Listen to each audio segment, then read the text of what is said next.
El camino de lo venidero. Isaías dijo: ¿Quién dio crédito a nuestra noticia? Y el brazo del Señor, ¿a quién se le reveló? Creció como un retoño delante de él, como raíz de tierra árida. No tenía apariencia ni presencia. Le vimos, y no tenía aspecto que pudiésemos estimar. Despreciable y deshecho de hombres, varón de dolores y sabedor de dolencias, como uno ante quien se oculta el rostro despreciable, y no le tuvimos en cuenta. Y con todo eran nuestras dolencias las que él llevaba, y nuestros dolores los que soportaba. Nosotros le tuvimos por azotado, herido de Dios y humillado. Isaías 53, 1, 6. Porque una criatura nos ha nacido, un hijo nos es dado, estará el señorío sobre su hombro y se llamará su nombre, Maravilla de Consejero, Dios fuerte, siempre Padre, Príncipe de paz. Isaías 9, 5, 6. Juan dijo: Y la palabra se hizo carne y puso su morada entre nosotros, y hemos contemplado su gloria, gloria que recibe del Padre como Hijo único, lleno de gracia y de verdad. Juan 1, 14. Isaías dijo: Que el desierto y la sequedad se alegren, regocíjese la estepa y florezca como flor, estalle en flor y se regocije, hasta lanzar gritos de júbilo.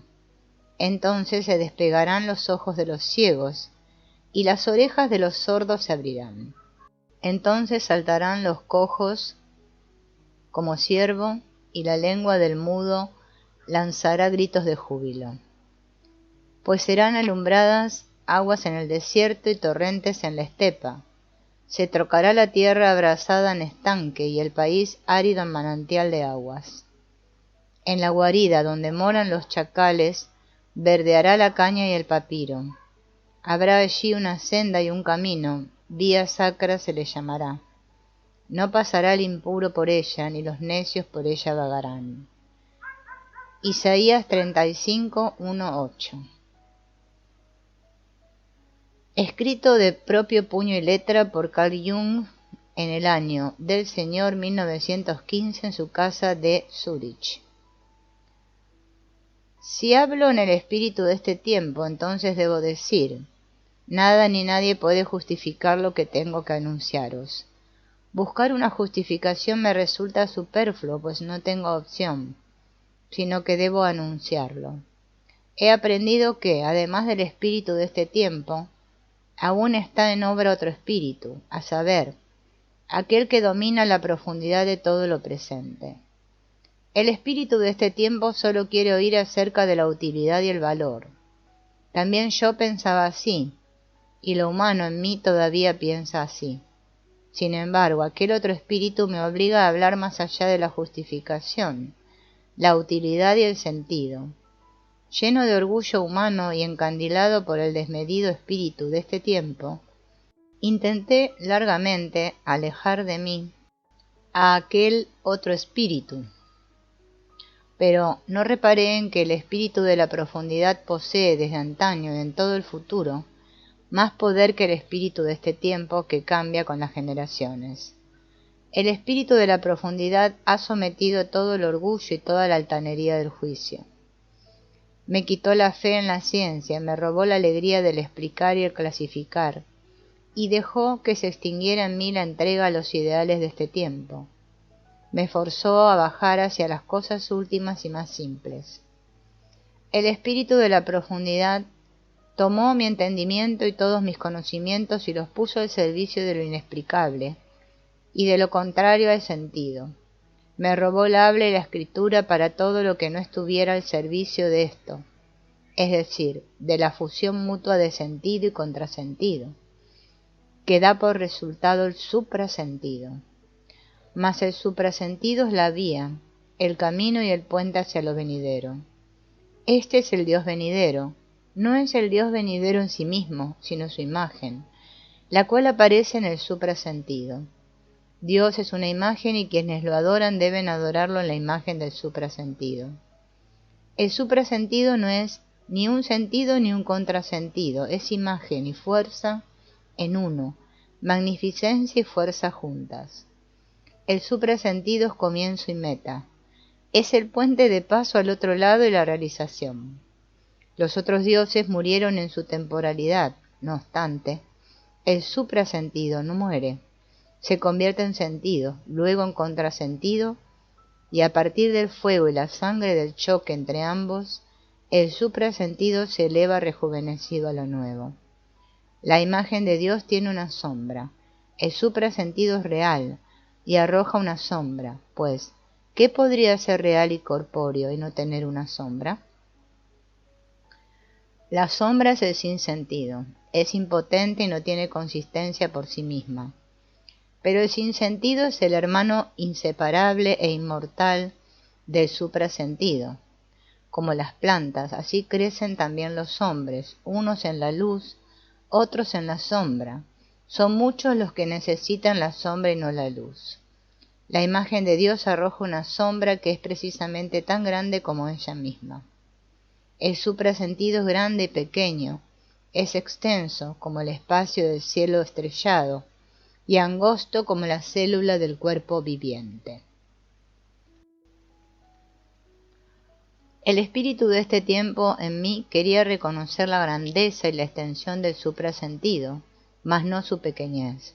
Sin embargo, el espíritu de la profundidad venció esa altanería, y tuve que tragarme lo pequeño como una medicina de la inmortalidad. Esto ciertamente quemó mis entrañas, pues no era honroso ni heroico, era incluso irrisorio y repugnante. Sin embargo, la pinza del espíritu de la profundidad me sostuvo, y tuve que tomar la más amarga de todas las bebidas. El espíritu de este tiempo me tentó con la idea de que todo esto pertenecía a lo sombrío de la imagen de Dios. Ello sería un engaño pernicioso, pues la sombra es el sinsentido. Lo pequeño, lo estrecho, lo cotidiano no es, sin embargo, ningún sinsentido, sino una de las dos esencias de la divinidad. Me resistí a reconocer que lo cotidiano perteneciera a la imagen de la divinidad. Le escapaba a este pensamiento, ocultándome tras los astros más altos y fríos. No obstante, el espíritu de la profundidad me alcanzó y forzó la amarga bebida entre mis labios. El espíritu de este tiempo me susurró: este suprasentido, esta imagen de Dios, esta fusión mutua entre lo caliente y lo frío, ese eres tú y solo tú. Mas el espíritu de la profundidad me dijo: tú eres una imagen del mundo infinito, todos los misterios últimos del nacer y el perecer habitan en ti. Si no poseyeras todo esto, ¿cómo podrías conocer? En virtud de mi debilidad humana, el espíritu de la profundidad me dio esta palabra. También esta palabra es superflua, pues no hablo desde ella, sino porque tengo que hacerlo. Hablo porque si no lo hago, el espíritu me roba la alegría y la vida. Soy el siervo que trae la palabra y no sabe qué es lo que lleva en su mano. Le quemaría su mano si no la pusiera allí donde su amo le ha ordenado que la coloque. El espíritu de este tiempo me habló y dijo: ¿cuál podría ser la necesidad que te forzara a decir todo esto? Esta tentación era grave.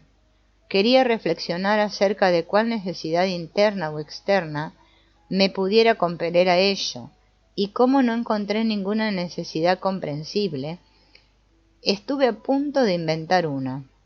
Con ello, sin embargo, el espíritu de este tiempo casi hubiera conseguido que yo, en lugar de hablar, continuara reflexionando sobre las razones y las explicaciones.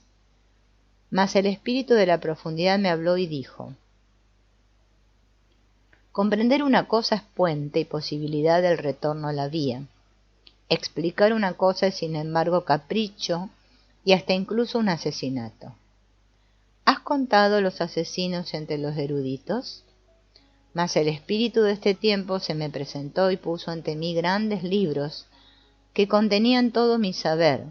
Sus páginas eran de mineral y un pizarrín de acero había grabado en ellas palabras inexorables.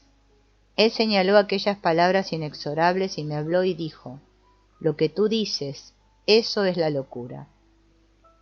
Es cierto, Lo que digo es la magnitud y la embriaguez y la fealdad de la locura. Mas el espíritu de la profundidad se me presentó y me dijo: lo que tú dices es, la magnitud es, la embriaguez es, la cotidianeidad indigna, enferma, necia es. Ella corre por todas las calles, habita en todas las casas y gobierna el día de toda la humanidad. También las estrellas eternas son cotidianas. La cotidianeidad es la gran ama y la esencia de la divinidad. Uno se ríe de ella, también la risa es. ¿Crees tú, hombre de este tiempo, que el reír sea menor que el adorar? ¿Dónde está tu mesura, presuntuoso? La suma de la vida en el reír y el adorar es la que decide, no tu juicio. Debo también pronunciar lo irrisorio. Vosotros, hombres venideros, reconoceréis el suprasentido en el hecho de que es risa y adoración, una risa sangrienta y una adoración sangrienta. La sangre del sacrificio une los polos. Quien sabe esto ríe y adora en un mismo aliento. Luego, sin embargo, se presentó lo humano mío ante mí y dijo: qué soledad, qué frialdad del abandono pones sobre mí cuando dices esto. Considera el aniquilamiento de lo que es y los torrentes de sangre del tremendo sacrificio que exige la profundidad. Mas el espíritu de la profundidad dijo: nadie puede ni debe evitar el sacrificio. El sacrificio no es destrucción. El sacrificio es la piedra fundamental de lo venidero.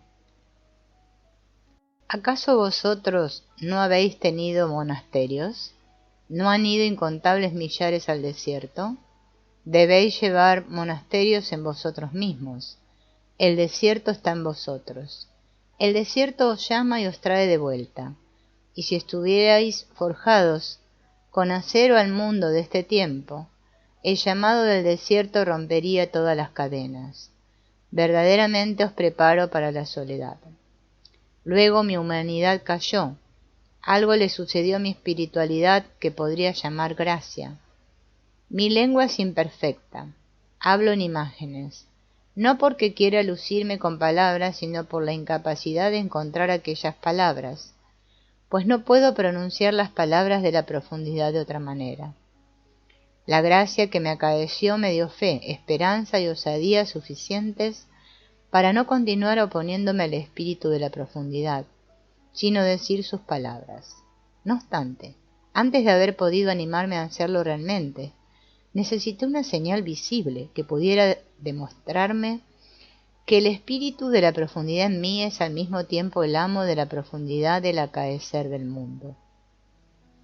En octubre de 1913, cuando estaba solo en un viaje, sucedió que durante el día fui súbitamente acometido por una visión. Vi un diluvio tremendo que cubría todos los países nórdicos y bajos entre el mar del norte y los Alpes. Alcanzaba desde Inglaterra hasta Rusia y desde las costas del mar del norte casi hasta los Alpes. Vi las olas amarillas, los restos flotantes y la muerte de incontables millares. Esta visión duró 2 horas, me confundió y me hizo sentir mal. Fui incapaz de interpretarla. Pasaron 2 semanas desde entonces y luego volvió la visión, más intensamente que antes. Y una voz interna dijo: mírala, es enteramente real y así será. No puedes dudar de ello. Luché nuevamente durante 2 horas con esta visión, pero ella me retuvo. Me dejó extenuado y confundido, y pensé que mi espíritu se había enfermado. A partir de ese momento volvió el miedo ante el tremendo suceso que habría de estar inmediatamente frente a nosotros. Una vez vi también un mar de sangre sobre los países del norte. A principios y finales de junio y a comienzos de julio de 1914, tuve 3 veces el mismo sueño. Estaba en un país desconocido y súbitamente, durante la noche y por cierto en la mitad del verano, había sobrevenido un incomprensible y tremendo frío desde el espacio. Todos los mares y ríos se habían convertido en hielo. Todo el verde viviente se había congelado. El segundo sueño fue muy similar a este. El tercer sueño a principios de julio, sin embargo, fue así. Estaba en una lejana tierra inglesa. Era necesario que volviera a mi patria con un barco veloz tan rápidamente como fuera posible. Llegué pronto a casa. En mi patria encontré que, en medio del verano, había sobrevenido desde el espacio un frío tremendo, que había helado todo lo viviente. Allí se encontraba un árbol, con hojas pero sin frutos, las cuales, por efecto de la helada, se habían transformado en dulces uvas llenas de zumo curativo. Yo recogía las uvas y se las regalaba a una gran multitud que aguardaba. En la realidad, pues, fue así.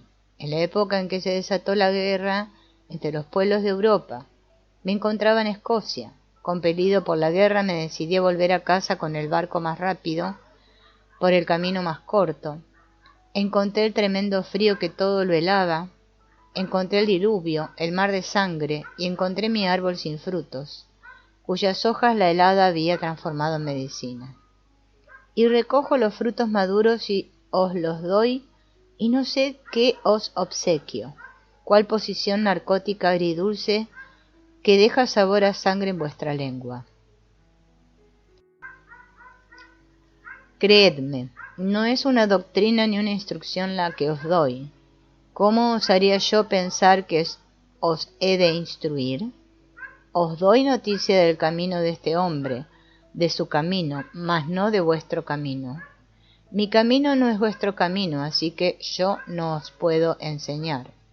El camino está en nosotros, mas no en los dioses, ni en las doctrinas, ni en las leyes. En nosotros está el camino, la verdad y la vida. Hay de aquellos que viven conforme a ejemplos. La vida no está con ellos. Si vivís conforme a un ejemplo, entonces vivís la vida del ejemplo. Mas ¿quién ha de vivir vuestra vida, sino vosotros mismos? Por tanto, vivíos a vosotros mismos. Los indicadores de camino se han caído, senderos indefinidos yacen frente a nosotros. No estéis ávidos de tragar los frutos de campos ajenos. ¿No sabéis que vosotros mismos sois el campo fecundado, que lleva todo lo que os sirve? Mas ¿quién lo sabe hoy? ¿Quién conoce el camino de los campos eternamente fecundos del alma? Buscaréis el camino a través de lo externo, leéis libros y escucháis opiniones. ¿De qué ha de servir eso? Solo hay un camino y ese es vuestro camino. ¿Estáis buscando el camino?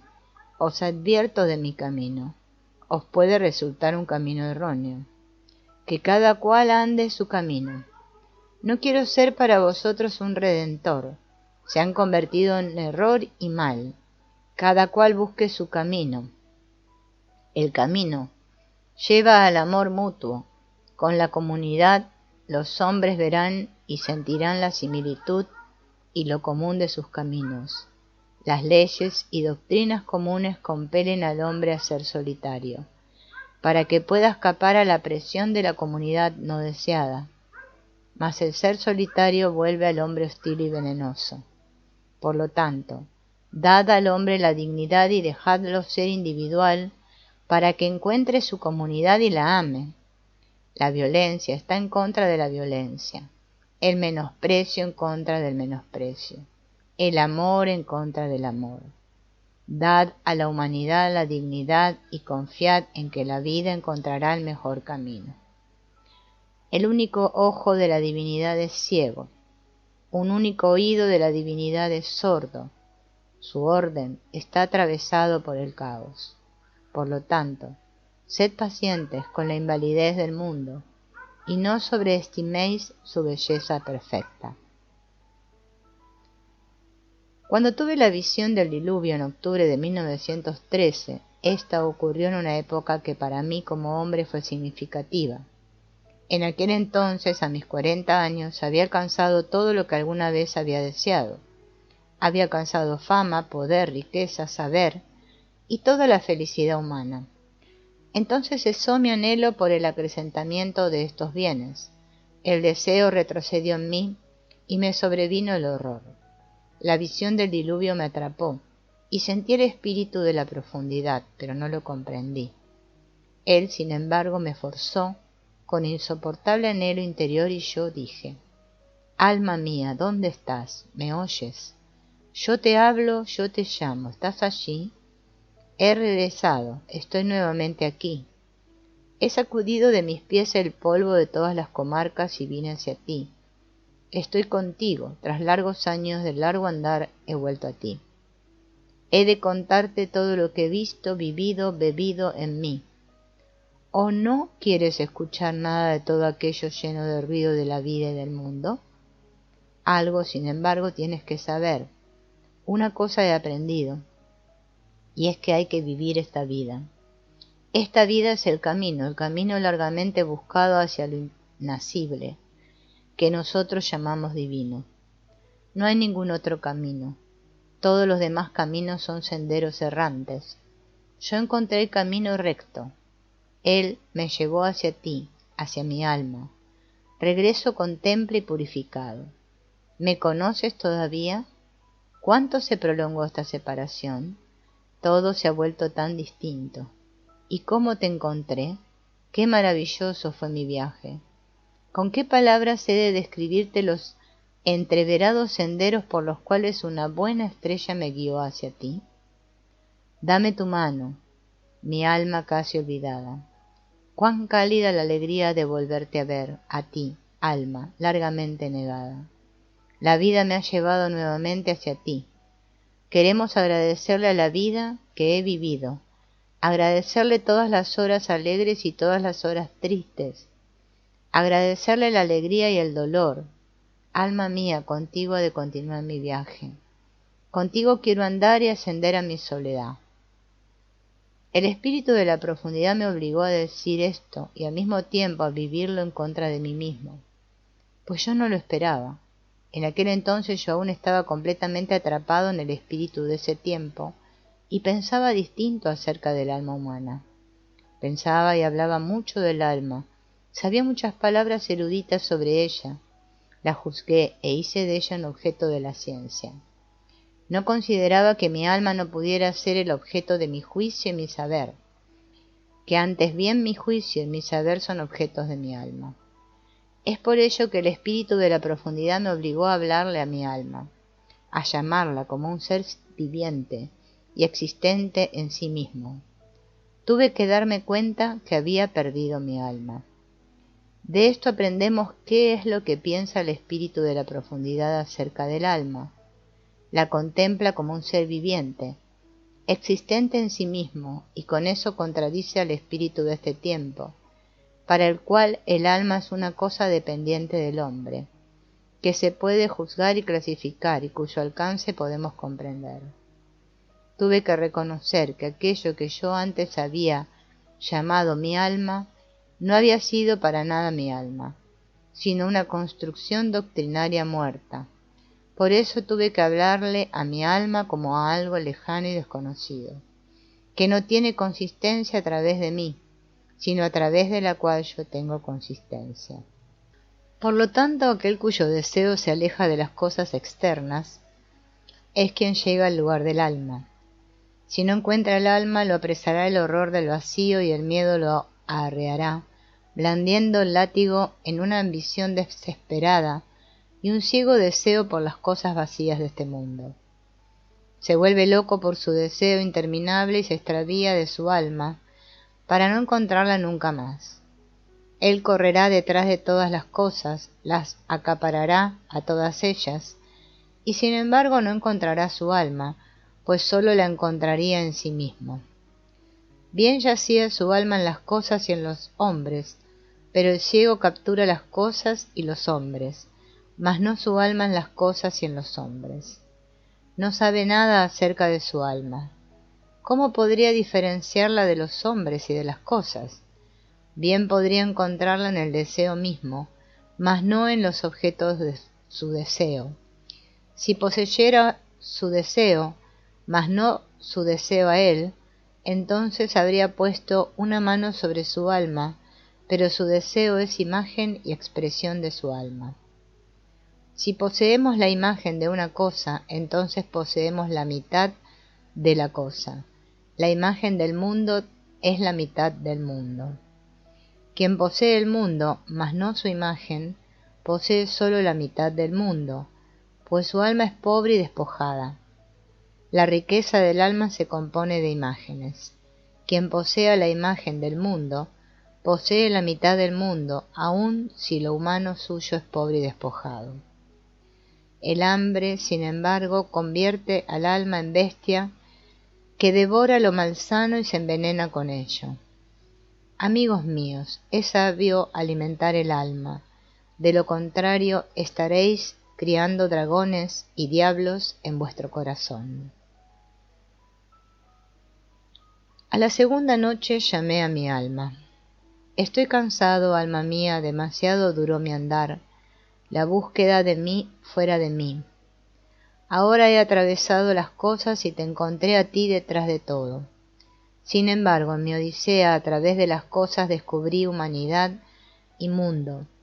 He encontrado hombres, y a ti, alma mía, te reencontré, primero en la imagen que está en el hombre, y luego a ti misma. Te encontré allí donde menos te esperaba. Allí ascendiste a mí desde una fosa oscura. Te habías anunciado por anticipado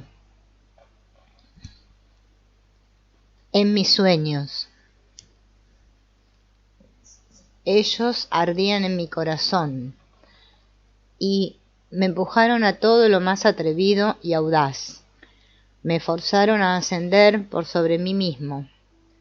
Tú me hiciste ver verdades de las cuales yo antes nada entreveía. Me hiciste recorrer caminos cuya infinita longitud me hubiera asustado si el saber sobre ellos no hubiera estado guardado en ti. Anduve muchos años, tantos hasta olvidar que poseo un alma. ¿Dónde estuviste todo el tiempo? ¿Qué más allá te cobijó y te dio un lugar? Ay, que tú tengas que hablar a través de mí, que mi lenguaje y yo seamos para ti símbolo y expresión. ¿Cómo he de descifrarte? ¿Quién eres tú, niño? Como niño, como niña, te han representado mis sueños. No sé nada de tu misterio. Disculpa si hablo como en un sueño, como un borracho. Eres Dios. ¿Es un niño, una niña? ¿Es Dios un niño o una niña? Perdona si hablo algo confuso. Nadie me oye. Hablo en voz baja contigo y tú sabes que no soy un borracho, un hombre confundido y que mi corazón se retuerce del dolor por la herida, desde la cual la oscuridad da discursos llenos de burla. Te estás mintiendo a ti mismo. Hablas así para hacer que los otros crean en cosas y para hacer que crean en ti. Quieres ser profeta y corres tras tu ambición. La herida sangra aún y estoy lejos de poder desoír las propias palabras burlonas. Qué asombroso me suena llamarte niño, tú que aún así sostienes infinitudes en tu mano. Yo andaba por el camino del día y tú ibas invisible conmigo, juntando parte por parte con sentido, y me dejaste ver en cada parte un todo.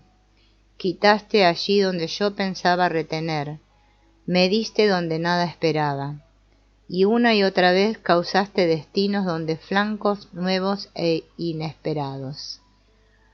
Donde sembraba me robabas la cosecha, y donde no sembraba me dabas cientos de frutos diversos. Y una y otra vez perdía el sendero para volver a encontrarlo allí donde nunca lo hubiera esperado. Sostuviste mi fe cuando me encontraba solo y cerca de la desesperación. Me permitiste en todos los momentos decisivos creer en mí mismo. Como un caminante cansado que nada ha buscado en el mundo, más que el mundo mismo, he de presentarme a mi alma. He de aprender que, detrás de todo, finalmente yace mi alma, y que si atravieso el mundo es, al final, para encontrar mi alma. Ni siquiera los hombres más preciados son meta o fin del amor que busca. Ellos son símbolos de la propia alma. Amigos míos, ¿adivináis? ¿Hacia qué soledad estamos ascendiendo? Tengo que aprender que la escoria de mi pensar, mis sueños, son el lenguaje de mi alma. Debo llevarlos en mi corazón y moverlos una y otra vez en mi sentido, como las palabras del hombre más preciado. Los sueños son las palabras rectoras del alma. De ahí, ¿cómo no habría de amar mis sueños y no hacer de sus enigmáticas imágenes un objeto de mi contemplación diaria? Tú opinas que el sueño es tonto y poco bello. ¿Qué es bello? ¿Qué no es bello? ¿Qué es inteligente? ¿Qué es tonto? El espíritu de este tiempo es tu medida. El espíritu de la profundidad, sin embargo, lo sobrepasa en ambos extremos. Solo el espíritu de este tiempo conoce la diferencia entre grande y pequeño. No obstante, esta diferencia es transitoria, como el espíritu que la reconoce. El espíritu de la profundidad me enseñó incluso a contemplar mi obrar y mi decidir como dependientes de los sueños. Los sueños preparan la vida y te determinan sin que tú entiendas su lenguaje. Uno quisiera aprender este lenguaje, mas ¿quién es capaz de enseñarlo y aprenderlo? Pues la erudición solamente no alcanza. Hay un saber del corazón que da explicaciones más profundas. El saber del corazón no se puede encontrar en ningún libro, ni en la boca de ningún profesor, sino que crece desde ti, como el grano verde de la tierra negra. La erudición pertenece al espíritu de este tiempo. Sin embargo, este espíritu de ninguna manera capta el sueño, pues el alma está donde quiera que no esté el saber erudito. Mas ¿cómo puedo obtener el saber del corazón? Solo puedes obtener este saber si vives tu vida por completo. Vives tu vida por completo cuando vives también lo que nunca has vivido aún, y que hasta ahora solo dejaste vivir o pensar a otros. Tú dirás, pero no puedo vivir o pensar todo lo que viven y piensan otros. Pero tú debes decir, la vida que aún podría vivir, he de vivirla, y el pensar que aún podría pensar, he de pensarlo. Tú quieres, por cierto, huir de ti mismo para no tener que vivir lo no vivido hasta ahora. Sin embargo, no puedes huir de ti mismo. Está todo el tiempo contigo y pide realización.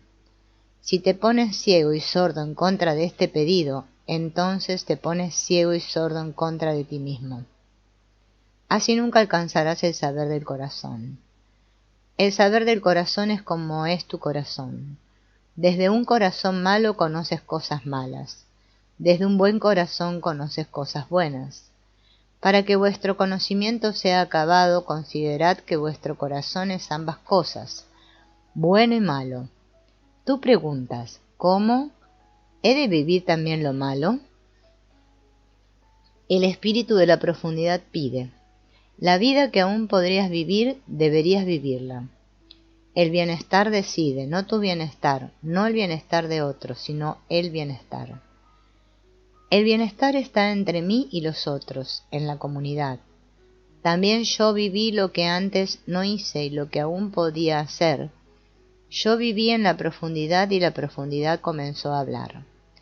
La profundidad me enseñó la otra verdad, por lo tanto reunió en mí el sentido y el contrasentido. Tuve que reconocer que sólo soy expresión y símbolo del alma. En el sentido del espíritu de la profundidad, yo soy como aquel que es símbolo de mi alma en este mundo visible. Y soy completamente siervo, completamente sumisión, completamente obediencia. El espíritu de la profundidad me enseñó a decir, yo soy el servidor de un niño. A través de esta palabra aprendo, ante todo, la humildad extrema en tanto aquello que más necesito. El espíritu de este tiempo me hizo, pues, creer en mi razón. Me hizo ver una imagen de mí mismo como de un conductor con pensamientos maduros. Mas el espíritu de la profundidad me enseña que soy un servidor y, por cierto, el servidor de un niño. Esta palabra me repugnaba y la odiaba. No obstante, tuve que reconocer y aceptar que mi alma es un niño y que mi Dios en mi alma es un niño. Sois muchachos, entonces vuestro Dios es una muchacha. Sois mujeres, entonces vuestro Dios es un muchacho. Sois hombres, entonces vuestro Dios es una muchacha. El Dios es donde vosotros no sois. Por lo tanto, es sabio tener un Dios. Ello sirve a vuestra perfectibilidad. Una muchacha es futuro dando a luz. Un muchacho es futuro que engendra. Una mujer es haber dado a luz. Un hombre es haber engendrado. Por lo tanto, si como seres actuales sois niños, vuestro Dios descenderá desde la altura de la madurez hasta la vejez y la muerte. Mas si sois seres adultos que han engendrado o dado a luz, sea en el cuerpo o en el espíritu, entonces vuestro Dios asciende desde una cuna resplandeciente hacia la inconmensurable altura del futuro, hacia la madurez y la completitud del tiempo venidero. Quien aún tiene su vida por delante es un niño, quien vive su vida en el presente es adulto. Si vivís pues todo aquello que podéis vivir, sois adultos. Quien en este tiempo es un niño, para él se muere el Dios. Quien en este tiempo es adulto, para él continúa viviendo el Dios. Este misterio es el que enseña el espíritu de la profundidad. Bienaventurados y desdichados aquellos cuyo Dios es adulto. Bienaventurados y desdichados aquellos cuyo Dios es un niño. ¿Qué es mejor, que el hombre tenga vida por delante o que el Dios tenga vida por delante? No tengo respuesta. Vivid, lo inevitable decide. El espíritu de la profundidad me enseñó que la vida está circundada por el niño divino. De su mano me vino todo lo inesperado, todo lo viviente. Este niño es lo que siento como una juventud que brota eternamente en mí. En el hombre infantil sientes transitoriedad sin esperanza. Todo eso que viste transcurrir es todavía para él lo venidero. Su futuro está lleno de transitoriedad. Sin embargo, un sentido humano todavía nunca ha experimentado la transitoriedad de tus cosas venideras. Tu seguir viviendo es vivir hacia el otro lado. Engendras y das a luz a lo venidero. Eres fecundo, vives hacia el otro lado. Lo infantil es infecundo, lo suyo venidero es lo ya engendrado y ya vuelto a marchitar, no vive hacia el otro lado. Mi Dios es un niño, así que no os sorprendáis de que el espíritu de este tiempo se haya indignado en mí hasta la burla y las risotadas. Nadie se reirá de mí como yo me reí de mí mismo. Vuestro Dios no ha de ser un hombre de la burla, sino que vosotros mismos seréis hombres de la burla. Habéis de burlaros de vosotros mismos y así podréis elevaros por encima de ello.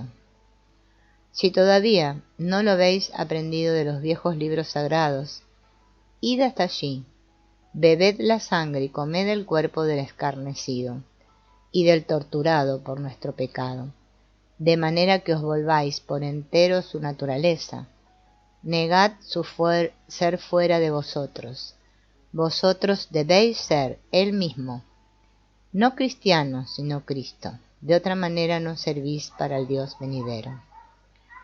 ¿Habría alguno entre vosotros que crea que pueda ahorrarse el camino, que pueda engañarse completamente con el tormento de Cristo?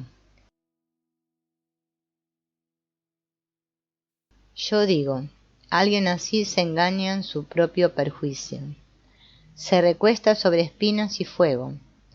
El camino de Cristo no se le puede ahorrar a nadie, pues este camino conduce a lo venidero. Todos vosotros debéis volveros Cristo.